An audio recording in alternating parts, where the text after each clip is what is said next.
ॐ नमो भगवते वासुदेवाय। नारायणं नमस्कृत्य नरं चैव नरोत्तमं देवीं सरस्वतीं व्यासं ततो जयमुदीरये। हे कृष्ण करुणा सिन्धु दीनबन्धो जगत्पते गोपेश गोपिका कान्त राधा कान्त नमोऽस्तुते। तप्तकाञ्चन गौराङ्गी राधे वृन्दावनेश्वरी वृषभानुसुते देवी प्रणमामि हरिप्रिये।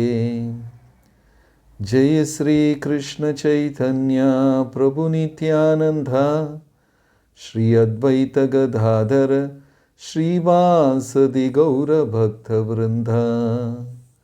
हरे कृष्ण कृष्ण कृष्ण हरे हरे, हरे राम राम राम हरे हरे। हरे कृष्ण। அனைத்து பக்தர்களுக்கும் என் மிக பணிவான வணக்கம். காலையில் ஜபக்குழுவில் எல்லாரும் சேர்ந்து ஜபம் செய்வது மிக மிக சிறப்பான ஒரு விஷயம். பகவானுடைய நாமம் கலிகாலத்தில் அந்த நாமத்தில் தான் தர்மமே அடங்கி இருக்கிறது. கலியுக தர்மம் என்று நாமத்தை நாம் சொல்லுகிறோம். ஏன் இந்த மந்திரத்தை நம்ம ஜபம் பண்ணுறோம்? வேற அநேகம் மந்திரங்கள் இருக்கே கலிகாலத்தில்.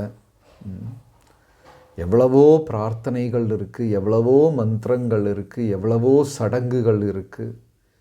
அதெல்லாம் இருக்க ஏன் இதை நாம் பின்பற்றுகிறோம்? ஏன்னா இதுதான் கலியுக தர்மம். தர்மம் என்ற வார்த்தைக்கு தாங்கி பிடிப்பது என்று பொருள். தாரயத்தே இதி தர்மாஹா. பூமிக்கு கூட தரணி என்ற பெயர் உண்டு.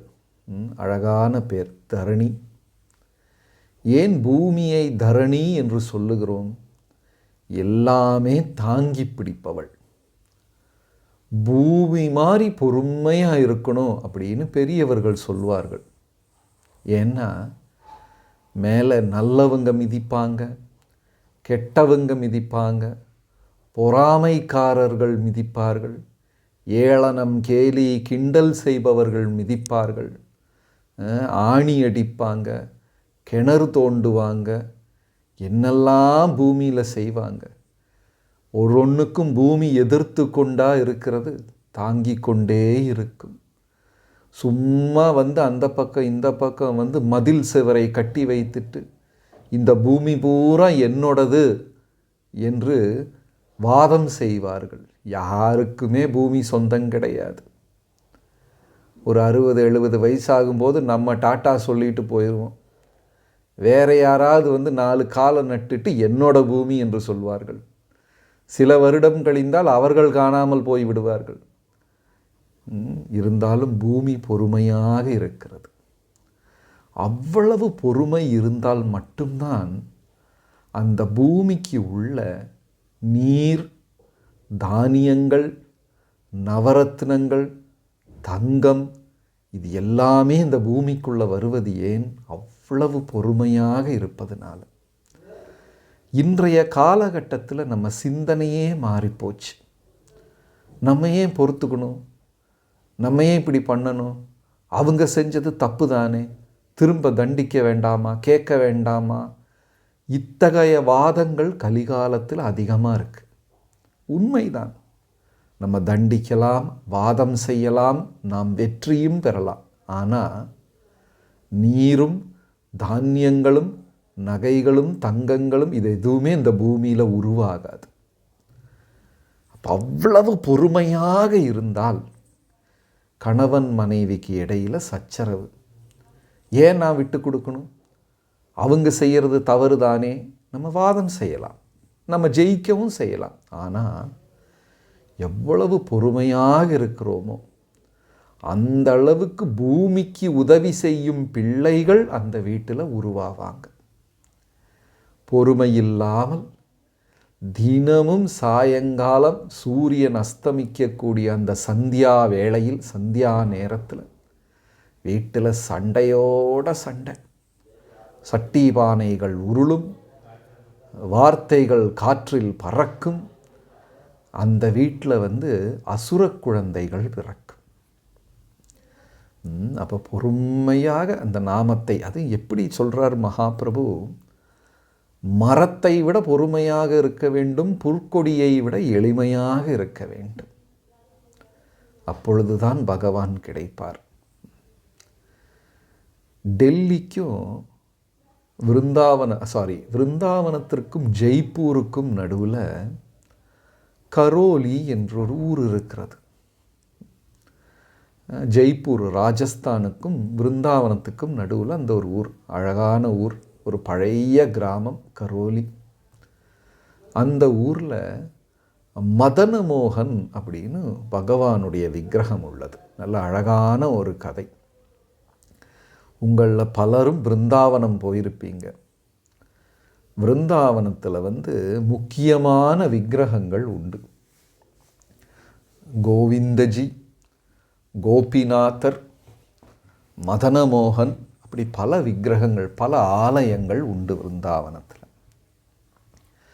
ஒரு பலமுறை முகலாயர்கள் தாக்கம் நடந்த பொழுது மன்னர்கள், குறுநில மன்னர்கள் இவங்கெல்லாம் இந்த விக்கிரகங்களை எடுத்துக்கொண்டு ஜெய்ப்பூர் சென்று விட்டார்கள்.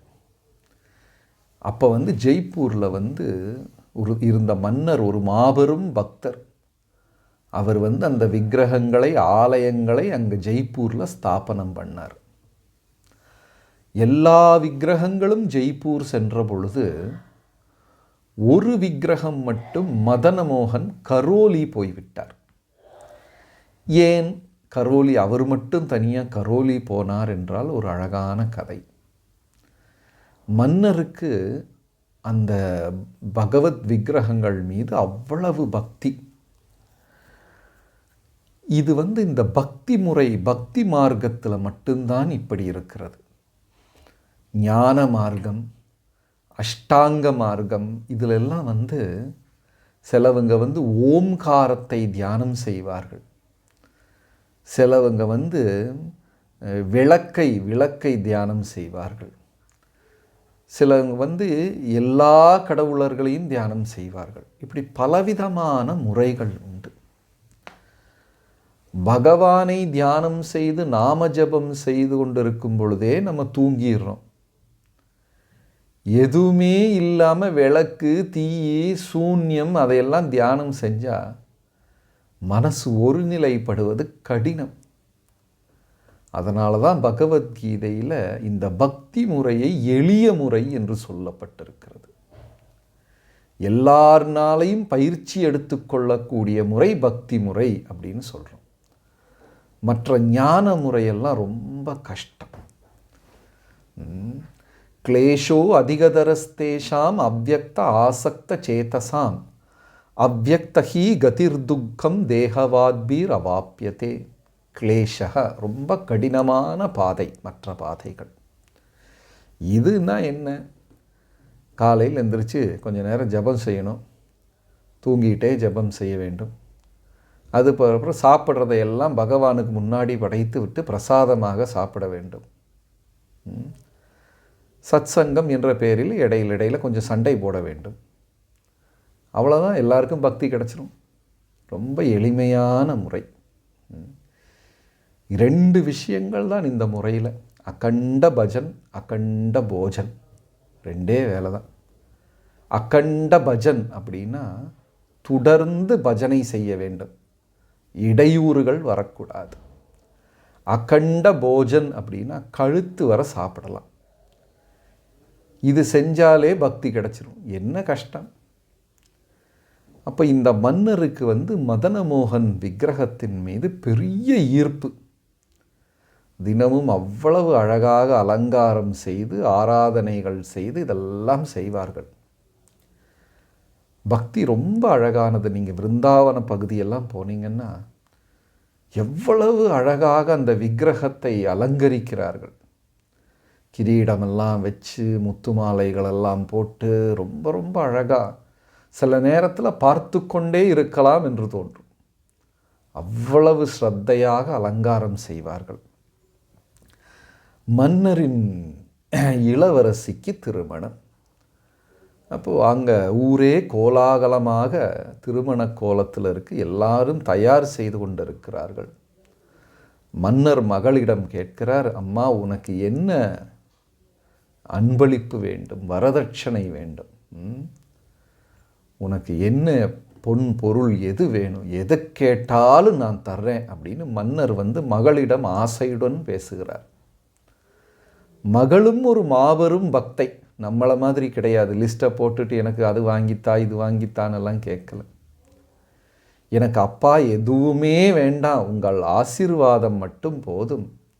ஆனால் நான் இனியொரு ஊருக்கு போகிறேன், என் பாதுகாப்புக்கு எனக்காக நீங்கள் மதனமோகன் விக்கிரகத்தை எனக்கு தந்து விடுங்கள் என்று சொல்லுகிறார். வேற எதுவுமே பொன்னும் பொருளும் எதையுமே கேட்கல, மதனமோகன் விக்கிரகத்தை. உடனே அப்பாவுக்கு இதயமே வலிக்க ஆரம்பித்து விட்டது. அம்மா நீ இது எதை கேட்டாலும் நான் தர்றேன், பகவானை மட்டும் கேட்காதே என்று தந்தையார் சொல்லுகிறார். பாருங்க, அந்த காலத்தில் பகவானை தான் செல்வமாக கருதினார்கள். இந்த காலத்தில் பணத்தை, தங்க நகைகளை செல்வமாக கருதுகிறோம். ஜபத்தை நிறுத்திட்டீங்கன்னா நாங்கள் உங்களுக்கு இவ்வளவு பணம் தர்றோன்னு யாராவது சொன்னால் சரி நிறுத்திடுறோம், அதுக்கு என்ன அப்படின்னு சொல்லி நிறுத்தி விட்டு பணத்தை வாங்கி விடுவோம். ஆனால் அவர்கள் செல்வமாக கருதினது பகவானை. இளவரசிக்கும் அந்த மதனமோகன் விக்கிரகத்தை வேண்டும், மன்னருக்கும் வேண்டும். 2 பேருக்கும் விட்டு கொடுக்க மனமில்லை. இருந்தாலும் தந்தைக்கு கவலையாக இருந்தது, மகளை கவலைப்படுத்தி விட்டோமே. மகளுக்கும் கவலையாக இருந்தது. அந்த இளவரசி அன்றைக்கு தூங்கவே இல்லை. கடைசியில் மன்னர் சொல்கிறார், சரிம்மா நீ இவ்வளவு ஆசைப்பட்டதுனால நான் தர்றேன். ஆனால் அங்கே ஒரு சின்ன ஒரு சோதனை இருக்கிறது, விடுகதை இருக்கிறது. என்ன? நான் அவரை மாதிரியே நிறைய விக்கிரகங்களை செய்து வைப்பேன். நீ கரெக்டாக மதனமோகன் யார் என்று கண்டுபிடித்தால் போதும், ஒரே மாதிரி இருக்கும். நீ தவறான விக்கிரகத்தை கண்டுபிடித்து விட்டால் நீ அதைத்தான் கொண்டு போக வேண்டும். இளவரசியும் மனமில்லாமல் ஒப்புக்கொண்டு விட்டார்கள். மன்னருக்கும் நிம்மதி. சரி, பெண் குழந்தை தவறான விக்கிரகத்தை தேர்ந்தெடுத்து விட்டால் அதை கொடுத்துருவோம், மதனமோகனை வச்சுக்குவோம். இல்லை சரியான மதனமோகனை தேர்ந்தெடுத்து விட்டால் பகவானுக்கு இளவரசி கூட போக வேண்டும் என்று பிரியம் என்று நினைத்து கொண்டு நான் நிம்மதியாக இருந்து விடுவேன். அப்புறம் போட்டி வச்சாங்க. ஒரே மாதிரி சிற்பிகளை கொண்டு தத்ரூபமாக ஒரே மாதிரி விக்கிரகங்களை செய்தார்கள். அந்த காலத்துலலாம் அவ்வளவு சிறப்பான சிற்பிகள், கலைஞர்கள் இருந்திருக்காங்க. நம்ம 50 வருஷமாக கையெழுத்தை போடுறோம், ஒரு கையெழுத்து ஒரு மாதிரி இருக்கு. ஒரு தடவை கையெழுத்து போட்டு மறுபடியும் போட்டால் அதே மாதிரி வரவே செய்யாது. ஏதோ பாம்பு படம் எடுத்த மாதிரி இருக்கும் நம்ம கையெழுத்தெல்லாம். இந்த அனுபவம் உங்களுக்கு இருக்கா? எனக்கு அப்படித்தான். எவ்வளவு வருஷமாக போட்டுக்கிட்டு இருக்கிறேன், கையெழுத்தும் மாறினது கிடையாது, தலையெழுத்தும் மாறினது கிடையாது. ஆனால் அந்த சிற்பிகள் அவ்வளவு சிறப்பாக ஒரே மாதிரி விக்கிரகங்களை செய்து விட்டார்கள். ஒரு நூல் கூட வேறுபாடு கிடையாதுன்னா பார்த்துக்கோங்களேன், அவ்வளவு சிறப்பான சிற்பிகள். நீங்கள் இந்த ராமேஸ்வரத்துலலாம் போய் பாருங்கள், அந்த பிரதட்சணம் வரக்கூடிய மண்டபம், அந்த சுற்று மண்டபத்தில் நூற்றுக்கணக்கான தூண்கள் இருக்கும். அப்படியே நூல் பிடிச்ச மாதிரி ஒரே மாதிரி இருக்கும் அந்த தூணெல்லாம். நம்ம அம்மா தோசை சுடுவாங்க, ஒன்று இந்தியா மேப் மாதிரி இருக்கும். ஒன்று ஒரு பக்கம் நீட்டிக்கிட்டு இருக்கும், இன்னொரு பக்கம் நீட்டிக்கிட்டு இருக்கும். அவ்வளவு சிறப்பான கலைஞர்கள் அந்த காலத்தில் இருந்திருக்காங்க. அனைத்து விக்கிரகங்களையும் தத்ரூபமாக செய்து இளவரசியை தேட சொல்ல இளவரசி அதிர்ந்து போய்விட்டார்கள். இதில் நான் எப்படி மதன மோகனை தேடுவது? எல்லாமே ஒரே மாதிரி இருக்கே, கண்கள் ஒரே மாதிரி, இதழ்கள் ஒரே மாதிரி, அளவு எல்லாமே. கிருஷ்ணா, என்னை ஏமாற்றி விடாதே என்று சொல்லிக்கொண்டு அவர்கள் அழுது கொண்டே ஒரு விக்கிரகத்தையாக போய் தொட்டு பார்த்தார்கள். ஒரு விக்கிரகத்தை கையில் தொட்ட உடனே அந்த விக்கிரகம் என்ன செய்ததாம்? இளவரசியின் கையில் இப்படி ஆக்குச்சான். இப்படின்னு பண்ணி தொட்டு காமிச்சான். உடனே இளவரசி சொன்னார்கள், எனக்கு இந்த விக்கிரகம் போதும். ஏனென்றால் மதனமோகனனுக்கும் ஆசை அந்த இளவரசி கூட போக. உடனே அந்த இளவரசியின் கையை மதனமோகன் இப்படி தொட, எனக்கு இந்த விக்கிரகமே போதும் என்று இளவரசி சொல்ல, அந்த மதனமோகன் மட்டும் கரோலிக்கு போய்விட்டார்கள். இன்னைக்கும் கரோலியில் போனால் அந்த விக்கிரகத்தை, பகவானை பார்க்கலாம். அதாவது 24 மணி நேரமும் ஜபம் செய்து பகவானை தியானித்து பக்தி தொண்டு செய்திருக்கும்போது மெதுவாக அந்த மனிதனின் உணர்வில் பகவான் நிறைந்து விடுகிறார். எல்லார் உணர்விலையும் ஏதாவது ஒரு விஷயம் நிறையா இருக்கும். சிலவங்க உணர்வில் வேலையை பற்றின சிந்தனைகள், சில உணர்வில் குழந்தைகளை பற்றின சிந்தனைகள், சிலவங்களுக்கு வியாபாரம், தொழில், ஏதாவது தலையில் ஓடிக்கொண்டே இருக்கும். அந்த இடத்தில் பகவானை நிறைக்க வேண்டும். கீதையில் கிருஷ்ணர் சொல்கிறார், அர்ஜுனா, உன் மனதையும் புத்தியையும் எனக்கு அர்ப்பணித்து விடு என்று சொல்லுகிறார். நாம ஜபம் அவ்வளவு சிறப்பானது. நன்றி. மறுபடியும் அடுத்த வகுப்பில் சந்திக்கலாம். ஹரே கிருஷ்ணா.